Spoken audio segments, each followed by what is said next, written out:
Welcome to the Way to Go podcast. I'm Bill McMinn along with Mark Hostetler. And one of the things that I was hearing about last weekend. So I went out with my wife and a couple friends. And so I wouldn't say we were hiking. We're more like exploring or adventuring. Mm-hmm. So you see this building, see this falls. And then the day before I did hike and put some pictures up about that. So on the one hike into Hell Hollow that we went into, had a young man contact me, ask me about it, how to get there, where to go.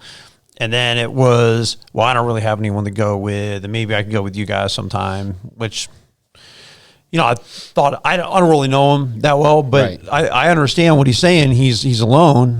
He doesn't really have anyone to go with. Then I had one on Brea Falls, and I had some pictures up, and then someone wrote me on Instagram. So the one somebody's writing me on Facebook, then somebody writes me on Instagram, hey, where's that, and how do I get there? And I just told him how I got there, which was basically just punched in Brea Falls into my map navigation and followed it. I mean, that's how I figured out. I knew it existed, so I just punched it in and it took me there, which that's a great thing, by the way, about your phones. I mean, you pretty much get anywhere. Just punch in where you want to go and it'll figure it out, the address. And, it's stinking amazing. Oh, it is. It's very convenient. Right? It is. So anyway, then, I was talking to her and she would like to go as well, because the same thing, you shouldn't be hiking in places like Hell Hollow, not deep into it, without being with someone from the perspective. I know people do it.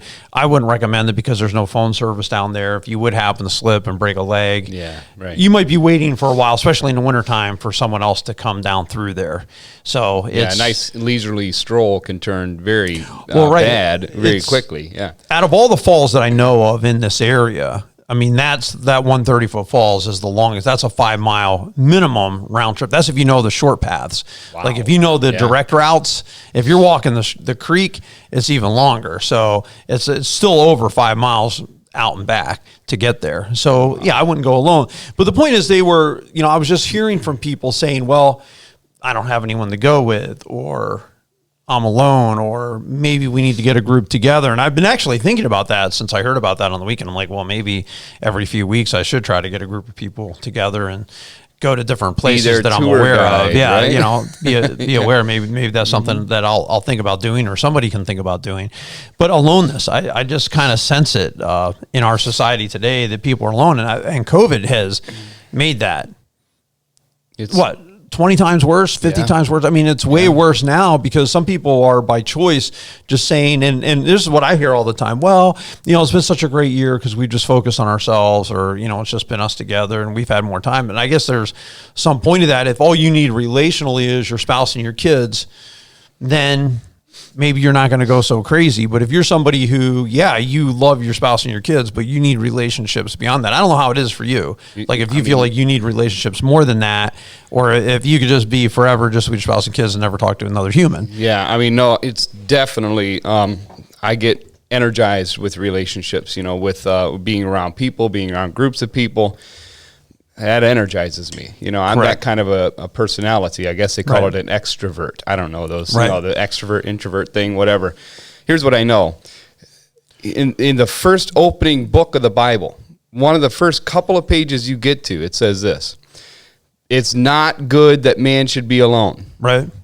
That's a great verse. And so God's design is that we live in fellowship with one another, and whenever we operate outside of God's design, we're going to bring, I don't know if it's curse, but it's just, you're not going to experience blessing in your life, Yeah, I think dealing with people can be frustrating. I mean, Simon and Garfunkel wrote a whole song about, I'm a rock, I'm an island, I have no need of friendship. Friendship causes pain. I touch no one and no one touches me. I am a rock, I'm an island. And I remember hearing that song as a kid. I remember thinking about that song at different times. There was a point in my life where, you get hurt and you get burned sometimes, and you start thinking, man, I think I will just go it alone, myself and my wife, and I'll be okay. But what I found was, when I tried that, because I did try it for a time, it's not sustainable. Not for me. I can't sustain that. I can't sustain just being by myself. If you gave me a choice between, would you rather go out, you and your wife, which I have gone out with just me and my wife plenty of times, or would you rather go out with you and another couple, and you're doing stuff and you have Yeah, give me the other couples. So assuming that we get along well, assuming that we have, I love hanging out with and bringing I create vortexes to suck people into. Yeah. You know what I'm saying? Like my own vortexes of what I do just by nature. I'm sucking somebody into a paint job. You know what I'm saying? So it's just like, because I'm always creating this swirl of activity, and that just inadvertently just sucks people into it eventually. Yeah, I mean, I think that's your passion, and I think it's your mission. I mean, to be honest with you, I mean, you are the pastor, senior pastor of a church. I mean, one of your missions in life is to get people involved in serving. Right. You know, and so you got to figure that into it too. But I think for all of us, whether we're senior pastors or not, life's going to be more fulfilled if you have a good group of friends around you, good support group, you know. Thinking about people that are out, you know, isolated because of drugs or alcohol or abuse of any sort. Get together with a group of people, you know, a support group that's going to help you through that. You know, don't try to on your own. You know, any enemy, the tactic is to try and get the one they're attacking separate and isolated, you know, alone. And it's going to be a lot easier for them to attack and destroy that person. Well, I guess you could ask yourself too, you know, who's your tribe? You know, who's your tribe? Who are the people that you really hang around with? Now, for us at work, you know, we have in working hours, you know, we have each other to talk to, and so we're together. We're not alone. Now, I've had years and years of working as a pastor where I was the only guy there. And I did I mind it? No, I mean, it actually took me getting used to somebody else being there, but I also enjoy it, you know, people being around. But I would not enjoy, like, I can enjoy going out and running by myself. I can enjoy sometimes being in the car by myself and taking a hike or walking down a railroad tracks and just being alone and just me and my camera. Yeah, absolutely. Like, I can enjoy that, but I wouldn't seek to live my life that way. Like, I thrive. Like, to me, if I know I'm getting together with friends, that just gives me something to look forward to all week long. And I'll know that. And I realize that nothing stays the same forever. And sometimes your friendship groups switch a little bit because maybe you took an interest in a different hobby, or, you know, you weren't a runner and you became a runner, or you were, you know, like for me, kayaking, you know, definitely brought some different people into my life that have been great. It's been a great thing. And then COVID has taken some people out of my life, because they don't want to get together and do anything, and I do. And I think it's unhealthy, though. So when you have that lone wolf thinking, you know, how would you combat that? You know, as far as the person who thinks, no, it's okay for me to be alone. It's okay for me just to keep not being around people. What would you say? Yeah, well, I mean, again, I come back to the scriptures. I'm a believer in Jesus Christ. I believe the Word of God is there for our instruction and our correction, okay? And so when you come into the Word of God, it says, don't forsake the gathering of the brethren, you know, so I think it's important. It's Scripture lays it out that it's important for us to live in fellowship, and so I'm just going to be obedient to Scripture. You know, that's one way to combat loneliness. The other way is to think about the other people. Here's the thing: if I realize who I am and my identity, I realize that people want to be around me. It's hard to imagine, right? But you can be a blessing to somebody else. Yeah, you know what I'm saying? And when you're around somebody else, they're blessed by your company. Right. So think about that other person. And that doesn't mean you have to go out to dinner with everyone. It does. Sometimes that's just stopping somebody in the hallway and saying, hey. I mean, sometimes that's all it is. But at a deeper level, though, I still think there have to be those people that we relate to on a regular basis. And the assumption of Scripture, too, I mean, not only would you say, like, you give a verse, forsake not the assembling of yourselves together, but I would say another step, too, is the assumption of the Bible is you're going to be together, because that's why you have the 10 Commandments.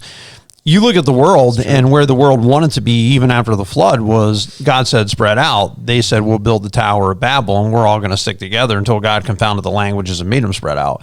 They were not spreading out. So you look at that, they just had a natural desire to be together. And I think that there's something innate within us that causes us, maybe if you want to say be pack animals or whatnot, there's something about us that does need other people. But if you happen to be, you know, a spouse of somebody who's more extroverted and needs that, I mean, don't think there's anything wrong with you just because they want to have friends. That's just them. You know what I'm saying? They thrive. It's not that you're not good enough. I don't think it's that at all. It has nothing to do with it. It's just you're married to somebody who thrives on being with other people. It's clearly the way God has made us. And so, yeah, I like it. I don't have to have a ton of friends in my life. I'm somebody I can have a few friends and be happy. Sure. As long as I have friends and people to do stuff with, I'm golden. Absolutely. And I think it's a great point that you're bringing up, about marriages. This can be a conflict area where one person's always wanting to do stuff and the other person's like, hey, listen, we need some downtime, right. And I think it's important for each one to sacrifice their desire at that moment, right. To say, okay, well, what's best for our relationship? Maybe I have been out too much, right. too many nights in a row. Maybe I need to just take some time, be alone with my family, not have people around, stuff like that. Maybe that is the right thing to do. Oh, yeah, there has to be balance. But what I'm seeing here in our society and what I'm hearing, there are people not relating. Agreed. Like they don't, it's not like we're not, there's one aspect of being so go that you only want to be with other people and you're never giving time to your spouse. And I know I have to give time to Jerry because she requires that and needs that, just her and me time too. Mm-hmm. Where there doesn't have to be anyone else and it's good enough to just be with her. Mm-hmm. Right. So I got that part down, but there's also an aspect of society where people are like, I don't have anyone, they don't have a spouse. They don't have anyone to do anything with. They're truly alone in the world. And for those people, I would like to give some advice. And one of my pieces of advice would be this is get in circulation. You've got to be, whether that's you go to the gym, you go pick up a new hobby, you go to the West Side Market in Cleveland, but you're doing something where you meet people. And I've been at the West Side Market and I'll see, I go to the same stands for certain things and you'll see people come by and those people at the West Side Market just know them well. Hey man, how you doing? Whatever. As soon as they see them, they don't really know my name because I'm not there enough. One guy does, but most of the people wouldn't know my name. They would know my face. They just recognize you. The ones booths I go to consistently, they know my face at this point, but there's other people that are in there so much, they know them exactly by name. Man, have a good new year because they've just developed that over time, right. Of being there. And one of the greatest things in group theory, really group dynamics, is the more you're in the group, the more you're in the group. Even if you feel like you're in the group and you're not like accepted or embraced, the more you're with that group of people, the more you're going to be accepted as part of that group. Yeah, absolutely. So get in circulation. I also know, there's a place 8:30 in the morning, Sunday mornings, and 10:30 in the morning, Sunday mornings, where you can get in circulation. It's called Eagleville Bible Church, and there's many other area churches that if you're not a part of a church, I'm telling you, it will transform your life. Right. It really will, to be around a group of people that are going to support you, that are going to help you grow in your Christianity. Right. It's been transformational for my wife and I to be a part of a church body. It's a family. It really is, Right. No, I would agree. And get involved too. I think you got to serve in your church, get involved in your community, join a group, join a club, do something where you're involved in people's lives. Some of the people that I've heard, old friends of mine that have talked about, being alone all the time to the point that you couldn't bear to talk about it one more time. I mean, it's been years and years of talking about it. They sit at home, they watch TV, they work by themselves. Yeah. They have their own business, so they're by themselves all the time. I would not choose that. I would be at a prayer meeting. I would be trying to get involved in a small group. I would be asking how I could serve. I would be doing something. I think too, get in person, and I don't mean just in person church. I mean, there's seriously more aspects of our society where people they're going to sit here, let's say in Jefferson, Ohio, or Rock Creek, Ohio, and they're going to talk to people in Europe and Canada and South America and Africa, let's say, just for sake of argument. People nowhere around, and that's almost going to be like their social group, but in person, don't really know anyone. And I just don't really understand that because I don't know that an in-person talking in a chat room, talking whatever, texting people, whatever, is the same thing as seeing someone in person. Because I've texted, and by the way, I mean, I've been away from some of my friends for months, and I've texted to the point where I don't even text that much anymore. It's not the same as seeing them. I mean, it is not the same. It's not the same. I think that your relationships have to be in person. I'm not a scientist or a doctor or anything like that, but I do know a little bit about this, that when you're in close proximity with a person, there's actually shared hormones that work together to make bonds and stuff like that. Yeah, I mean, so right. Look that up. What hormones have you shared with me? That's what I want to know. But all I'm saying is when we're close in close proximity with each other, there is stuff that happens biologically or physically, whatever you want to call it, that we can't. I don't even. You know, I'm feeling hormonal right now. Don't tell me. Just you talking about that. No, somebody just said that last night, actually, that the influence, they've done studies, especially on younger women, that like, I'm saying junior high, and where they're actually influencing a lot of the bad stuff socially that we see happening is because one person does it, everyone emotionally connects with it. And so next thing, well, I'm that too, I'm that too, I'm that too, I'm that too. So, and that would include, I was just hearing stories last night about somebody's daughter being, I think it was pansexual and they have so many, they're non-binary, genderqueer, whatever, you know what I'm saying? And all this stuff. And they're not really, a lot of them are not those things. Yeah. But they, because they're hanging in that group, they've all influenced each other that way. So I think they said there was something about that, emotions and hormones and you know, all that kind of stuff. But I think too, you know, to make friends, you know, you got to be friendly, and I think you need to look for common ground. And most of the people, it would be very tough for me to have like ultra close, do stuff all the time with people that you're not doing things together. Like I'm such a doer. Like finding a friend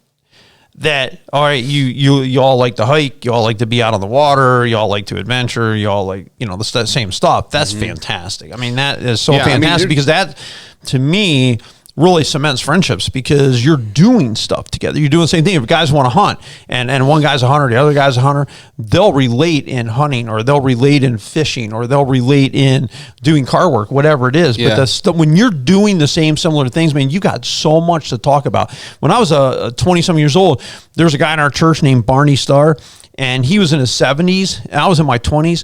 First guy I would look for every Sunday morning was Barney, because Barney was a picker. Barney would go look for antique stuff. Barney would go to yard sales. I'd go to him every Sunday morning and see what he found. You know what I'm saying? Because Barney and I did the same thing. I love that guy, man. I remember going yard sailing with him. He was like one of my favorite people in the entire church, even though our age difference was so vast. I didn't care anything about that, man. That guy was like awesome to me, because we just liked the same thing. So I think common ground's big. Well, you're exactly right, because I mean that works for you, but I guess for me, I look for kind of downtime with friends. You know what I mean? Like, you know, you sit around, you talk, you hang out together, you play cards together, board games, but that's whatever. Still doing something. Well, yeah, I guess. You're socializing. I have plenty of friends I go to their house. I'm looking for, I just want to relax. You know, I want to chill. You know what I'm saying? But I have plenty of friends that I can go sit at their house, and that's all you're going to do. That's perfect. Correct. For me, you know. And it was perfect until COVID. Well, sure. Right. Do you know what I'm saying? Yeah. And guess what? When your relationship this is what I found. When your relationship, and this is one thing before we close this show, is you gotta maintain your relationships. If your relationship is built on, with those friends you're talking about, with having downtime, and I have no problem with that. I get it. I've had plenty of friends like that too. You're getting together and you have downtime. Now, because of COVID or whatever reason, you're not getting together, and that's what your relationship is based on.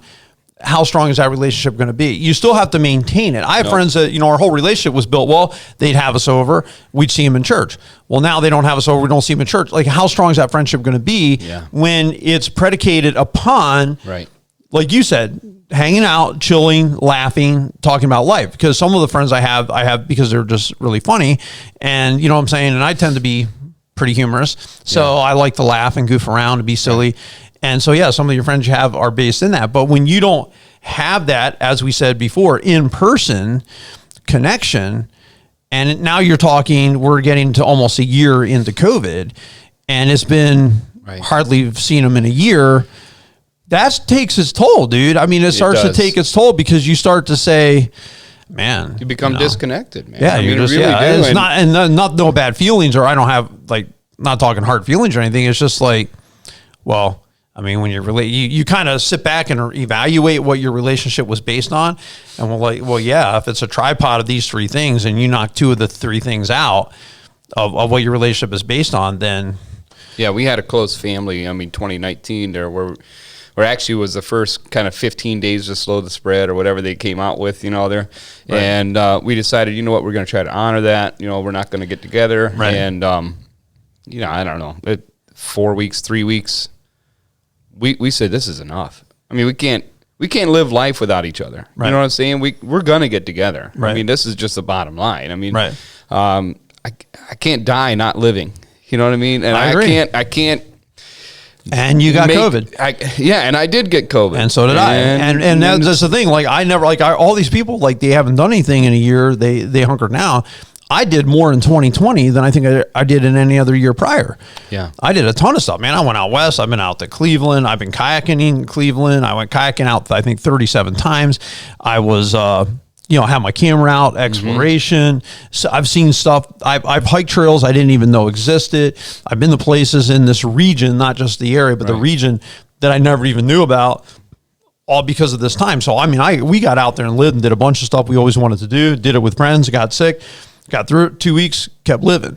Well, I would rather do that. Like, I would rather, for me personally, that worked far better, which I'm going to respect people who feel differently, that they would rather do nothing for 52 weeks, let's say, and not get COVID than take that chance. I was living, and if I got it, I got it. We did get it. We were down for 2 weeks. We got back on our feet. We healed. It took a little longer than 2 weeks to totally heal, but we healed up and we were back at it. I think it's important for us to validate that feeling of fear. It's a real feeling. Okay, sure, absolutely. And listen, we're not. I'm not downplaying that. If you're living in fear right now because of this thing, I sympathize with you. I'm sorry that you're dealing with that. The scriptures tell us that God did not give us a spirit of fear. He gave us a spirit of power and of love and of a sound mind. Right. We have to be able to take our fears and rationally think through them and say, okay, what are the real dangers? How am I going to get through this? Because we can't stay stuck in that place where we're living in fear and anxiety. Right. We have to know that, listen, God's in control. Right. We have to give it up to him. Be safe, be cautious, but be alive. Right. We'll focus on the one person that died instead of the 1,000 people who didn't die, and the very small percentage. I mean, granted, people have died in COVID. We had 48 deaths before this third wave hit in October, which was really contagious, as we found out. Before that, you had 700 cases, you had 48 deaths. Since then, we've added 3,500 cases to that number or more, but only added 19 more deaths. So the deaths per number, I mean, obviously they're handling it a lot better. I would say if you don't feel comfortable, you don't want to take that risk, then you shouldn't take that risk. I mean, that would be my thing. I don't rip on people who stay at home, but I also recognize, but that has its price too. That just like getting sick with COVID had its price tag, staying home and being alone has its price tag too. Yeah, they both have price tags. Price tags to the economy, price tags to your own personal life, perhaps your own spiritual life. That has a price tag too, and you gotta sit there and evaluate it. We are social beings. Yes. When I look at my price tags and what price I'm willing to pay, I wasn't willing to say, oh, I'm not going to do your wedding, I'm not going to do your funeral because I'm afraid. Like, I wasn't willing to do that. So I had to say, well, my price tag is I might really get bit hard. I know that, but I have to keep doing what I believe in. So I did. You are also allowed to do what you believe in, and if you want to sit home and stay in, but all of us have to count the cost, like Jesus Christ said. So if you're going to be kind of like ditch your friends or not be working on those relationships outside of immediate family, okay, that's fine. But just count the cost. That's all. That's and then if you feel that's worth it, then fine. But as long as we understand that a true relationship is built within person, is built on doing things together, is built on connection, is built on communication, is built on seeing people. That's how we thrive. That's God's design. That's how I thrive. That's God's design. Right. That's it. Absolutely. Anyway, we so appreciate you listening in, tuning into the show. Hope it's a blessing to you. And if nothing else, just stirs some thought in you and helps you to ponder and reflect a little deeper on life. You all have a great week.